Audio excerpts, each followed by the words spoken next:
Friends, today we will take our third chapter from book first, Hegemony of US in World Politics.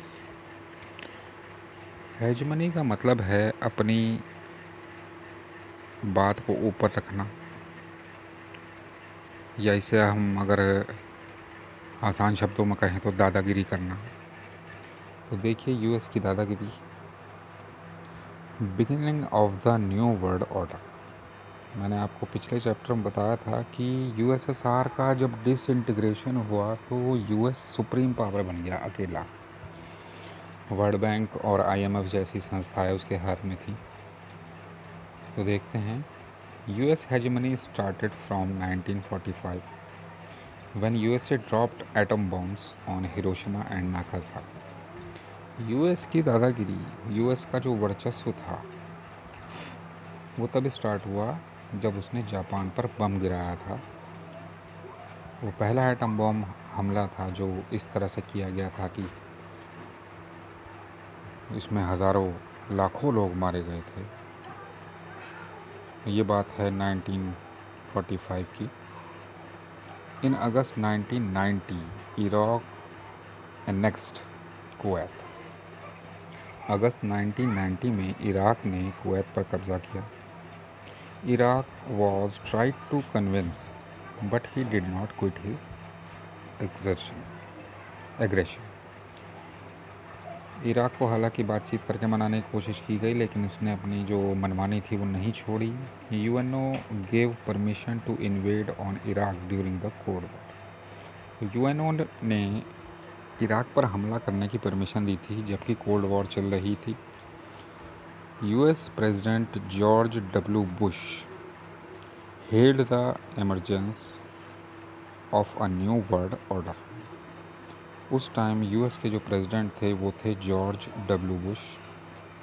उन्होंने एक नए world order की शुरुआत की। About 6,60,000 troops from 34 countries fought against Iraq. It is known as first gulf war. लगभग 6,60,000 सैनिक अलग अलग देशों से 34 कंट्रीज से जुड़कर आपस में मिलकर उन्होंने इराक पर हमला किया, और इस हमले को जाना जाता है फर्स्ट गल्फ वॉर।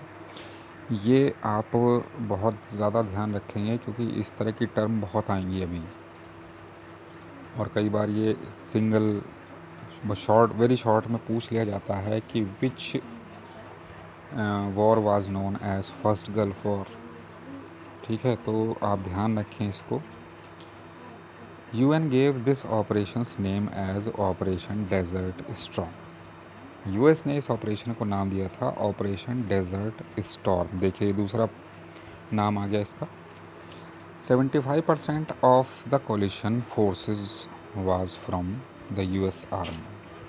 और ये 6,60,000 जो सैनिक इकट्ठे हुए थे 34 कंट्रीज से, उसमें अकेले यूएस ने 75% सैनिक भेजे थे। यानी कि आप सोच सकते हैं कि कितना बड़ा उसने अपने सैनिकों का एक कितने बड़ी फौज भेजी थी अपनी तरफ से। The Iraqi president Saddam Hussain promise that it would be the mother of all wars. तो जब इराक के जो उस टाइम प्रेसिडेंट थे सद्दाम हुसैन, उन्होंने कहा था कि इससे बड़ी वॉर दुनिया में कभी हुई नहीं होगी। तो एक ये भी ध्यान रखिए, the mother of all Wars किसको बोला गया था। US used high technology smart bomb, so it is called computer war. US ने अपने सबसे ज़्यादा स्मार्ट बम यूज़ किए थे जो हाई टेक्नोलॉजी के थे, इसलिए इसका नाम रखा गया था computer war. Live telecast was also made, so it is known as video game war. इस लड़ाई को टीवी पर भी दिखाया गया था, इसलिए इसको नाम दिया गया था video game war. Iraqi forces were quickly defeated withdrew from Kuwait. Iraq की जो फोर्सेस थीं बहुत जल्दी ही हार मानकर कुवैत से निकल गई वहाँ से। द यूएस में actually have made profit from the war. और सबसे ज़्यादा प्रॉफिट यूएस को हुआ था इस वॉर से। क्यों?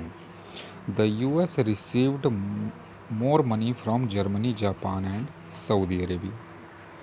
यूएस ने जो टेक्नोलॉजी शो की थी वॉर में, उसको देखकर सभी लोग हैरान थे कि भाई ये तो बहुत अच्छी टेक्नोलॉजी है, और सब ने यूएस से वो टेक्नोलॉजी ख़रीदने की बात की थी, जिससे यूएस को बहुत अच्छा पैसा मिला था जर्मनी, जापान और सऊदी अरेबिया से। तो ये बात हुई वॉर और यूएस के फ़ायदे की। जब जॉर्ज डब्ल्यू बुश के बाद एक बड़ी फेमस प्रेसिडेंट रहे हैं अमेरिका के, क्लिंटन, पूरा नाम विलियम जेफरसन क्लिंटन और पॉपुलर नेम उनका बिल क्लिंटन रहा है।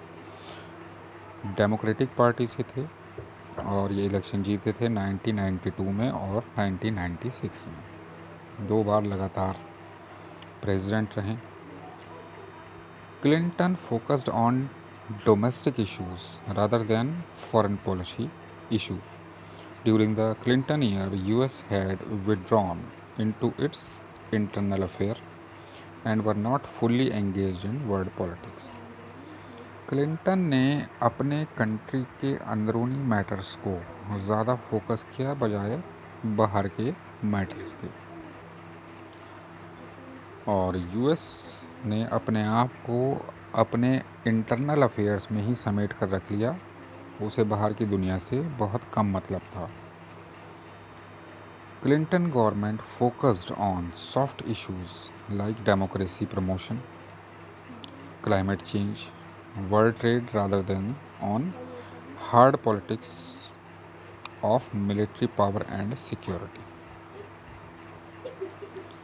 तो जो नॉर्मल इश्यूज थे, जैसे डेमोक्रेसी का प्रमोशन करना है या क्लाइमेट चेंज है या वर्ल्ड ट्रेड, इस तरह की चीज़ों पर क्लिंटन ने ज़्यादा फोकस किया था, इन पर ज़्यादा ध्यान दिया था बजाय मिलिट्री पावर्स और सिक्योरिटी को अहमियत देने।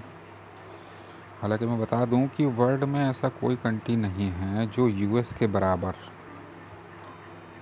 पैसा खर्च करता हो अपनी सिक्योरिटी और फोर्सेस के लिए।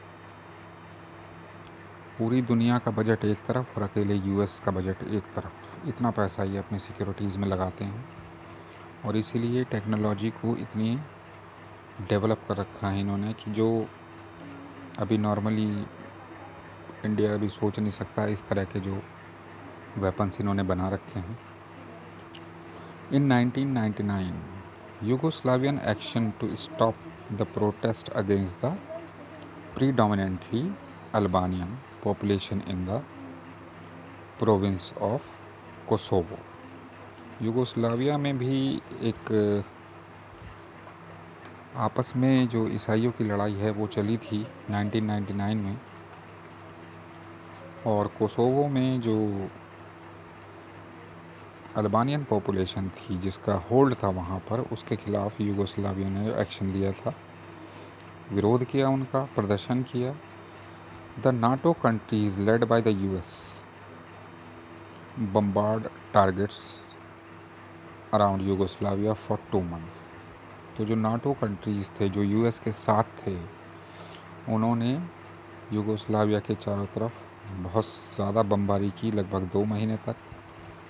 In 1998, US invaded in response to the bombing of the US embassies in Nairobi, Kenya and Dar es Salaam, Tanzania in 1998। 1998 में भी यूएस की एम्बेसी पर हमला किया गया था, तो उसने नैरोबी, केनिया, दार es Salaam और तंजानिया पर भी बम्बार्डमेंट बम गिराए थे। These bombings were attributed to al Qaeda, a terrorist organisation. और ये जो बॉम्ब थे ये एक आतंकवादियों का ऑर्गेनाइजेशन है जिसका नाम अल-कायदा है, उसके खिलाफ थे। President Clinton ordered operation infinite reach, a series of cruise missile strikes on al Qaeda terrorist targets in Sudan and Afghanistan. तो इस पर गुस्से में प्रेसिडेंट क्लिंटन ने ये ऑर्डर दिया था कि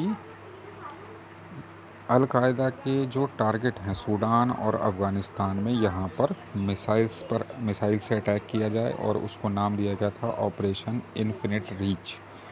अमेरिका ने वाकई ऐसी मिसाइल बना रखी हैं जो बहुत ज़्यादा रेंज की हैं। वो बैठा बैठा आधी दुनिया से ज़्यादा दूरी पर मार कर सकता है।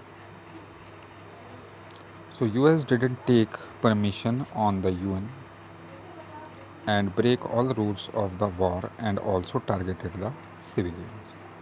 तो यहाँ पर जो यूएस की दादागिरी है वो हम ऐसे देख सकते हैं कि यूएस ने इस अटैक के लिए किसी से परमिशन नहीं ली। यूएन को भी नहीं पता था कि ये ऐसा कर रहा है। यूएन के बनाए हुए रूल तोड़े कि पहले बातचीत होगी उसके बाद अटैक किया जाएगा अगर कोई रास्ता नहीं बचता है, लेकिन यूएस ने उसको अलग हटा दिया। और साथ ही साथ जो आतंकवादी मरे या नहीं मरे वो बात अलग है, लेकिन सिविलियंस का भी बहुत ज़्यादा नुकसान हुआ। तो यहाँ इन जो अटैक से हम देख सकते हैं कि यूएस की जो दादागिरी, जो हेजमनी है, वो किस तरह से उसने दुनिया को दिखाई। तो आज के लिए इतना ही। इसका अगला पार्ट लेंगे अगले एपिसोड में। Thank you.